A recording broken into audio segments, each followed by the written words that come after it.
One of the difficult things about being spiritual in a world of duality is all the apparent contradictions in many of the teachings. Okay? The Bible is loaded with contradictions, and it's easy to point out, right? One of my favorite verses is also loaded with some contradictions. Matthew 10:34, Jesus says, "I didn't come to bring peace, I came to bring a sword." This directly conflicts with Isaiah 9:6, which foretells the birth of Christ as the Prince of Peace. He says, "I didn't come to bring peace." Well, that's a contradiction, right? And then in Matthew 26:52, Jesus says, "Those who live by the sword die by the sword." Well, in Matthew 10:34, he says, "I came to bring a sword." Well, which is it? Should I have a sword or not? Are you peaceful or not? See, these are very clear contradictions, and there's hundreds of them in the Bible if you dig deep enough, okay? Well, the fact is there's a way to understand it, and it's because it's a dual world. It's because you have a lower self and a higher self. You have a physical self, you have a spiritual self.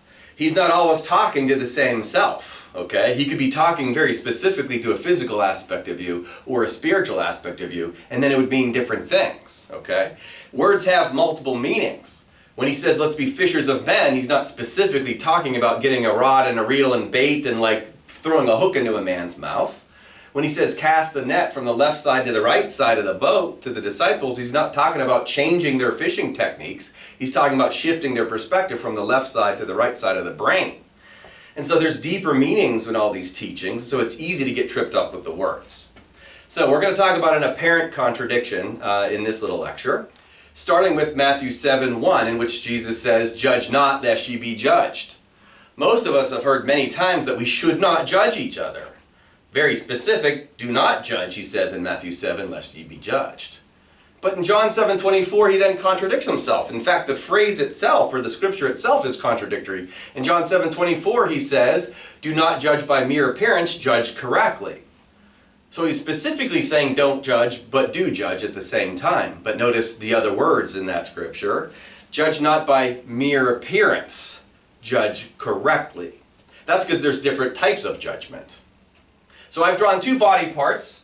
That's a brain, very obviously, right? That's a heart. And so these are two different body parts, and you can think of it in a way that makes much more sense. One of those two can judge by mere appearance, and one of those two better judge by a mere appearance. If I'm driving up to a stoplight, the appearance of red at that stoplight should tell me to make a judgment that I must stop, okay? We're supposed to judge that way, but Jesus in this scripture is talking spiritually. Don't judge by mere appearance, judge correctly, which means a heart judgment. And what would that be? See, if I judge physically all the time, we're going to get into arguments because you might disagree with me. I might say my favorite pizza topping is pepperoni, and you might say mushrooms, and we're going to argue over that. Okay, that's also mere appearance because we're looking at pizza toppings.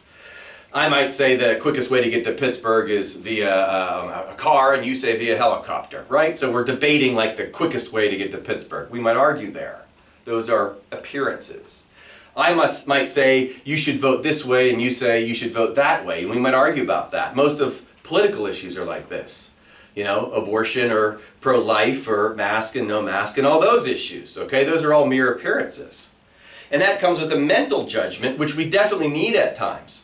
In this scripture, Jesus is saying, don't judge that way. There's a way we're supposed to judge, and it's actually a hard judgment, and it's actually also very clear, okay? Spiritually speaking, a heart judgment is very clear. You have a conditional brain that can look at things left and right. Then you have an unconditional heart judgment. A correct judgment of the heart is, do you have respect for another person? Do you show mercy? Are you forgiving? Are you wise? All the spiritual virtues. These are heart judgments, and we're supposed to judge that way. That's how we're supposed to help each other. You know, ask me if I'm being forgiving. That's much more important than whether or not I'm right about something.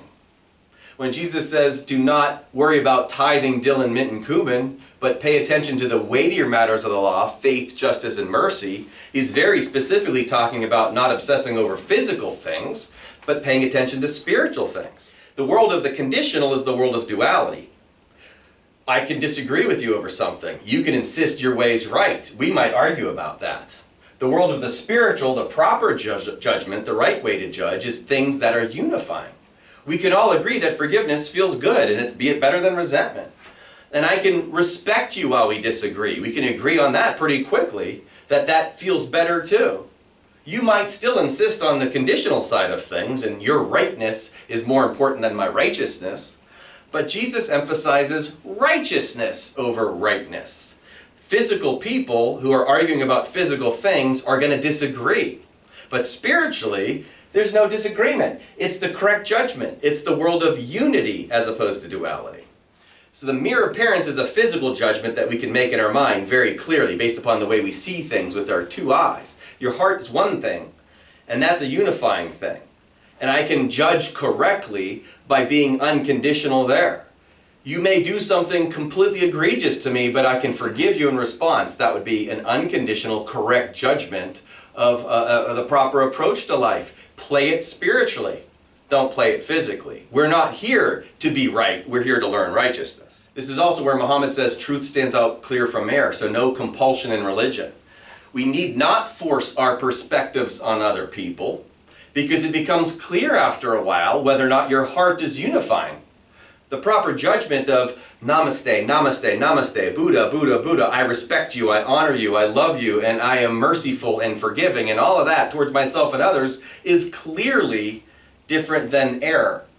What I just described is truth, and it's what we're supposed to be working on. Not deciding who's got the proper perspective on pizza toppings, or even on all the isms and all the physical world stuff that we debate about in politics all the time. The proper judgment comes from an unconditional heart. So I've drawn a maze. A good way to think of it is you got two beings. I drew little soul blobs. They're in different spots in the maze. And to get out of the maze, there's an opening here where I drew freedom, liberation, heaven, nirvana. And this soul might need to go right and down and left and up and left and up and left to get out. This soul might need to go up and right and up and left to get out. So if this soul gets out and it tells this soul it needs to go right and down, and this soul goes right and down, it's going to bang its head on a wall. That's because if we tell each other what to do physically, that's an improper judgment, and we're judging by mere appearance. This soul's pathway out was that, but this soul's could be different. So how do we unify this? The experience of going down, right and down, is a peaceful one for this guy because he didn't bang into any walls. But as soon as this soul goes right and down, he bangs into a wall. Every time we bang into a wall in our life, when we're resentful of each other, when we're fearful, we feel shame, guilt, and all that, we bang into a wall. And that's clear. It's pain. It's spiritual. And we are experiencing what we're not supposed to be doing. We're supposed to go in another direction. Hence, truth stands out clear from error. So this guy, as soon as he bangs into a wall, he goes, well, that must be the wrong direction. So I'm going to now go up. And every time he feels the peace, the space, if you will, he's going to find his way to truth. So this guy could physically do something different than this guy. But they both get there based upon the same judgment. Go where there's peace. Go where there's no resistance. That's the Zen way. Go with the flow. So much easier than banging your head into a wall. You know you bang your head into a wall when you are judgmental of someone else or yourself, and you're fearful and shame-based and guilt and all of that. Okay? The true path to liberation is the same for all of us, and it's the proper judgment. Follow the peace inside yourself, spiritually speaking, and you'll find your way there. Don't forget to subscribe, like, and share.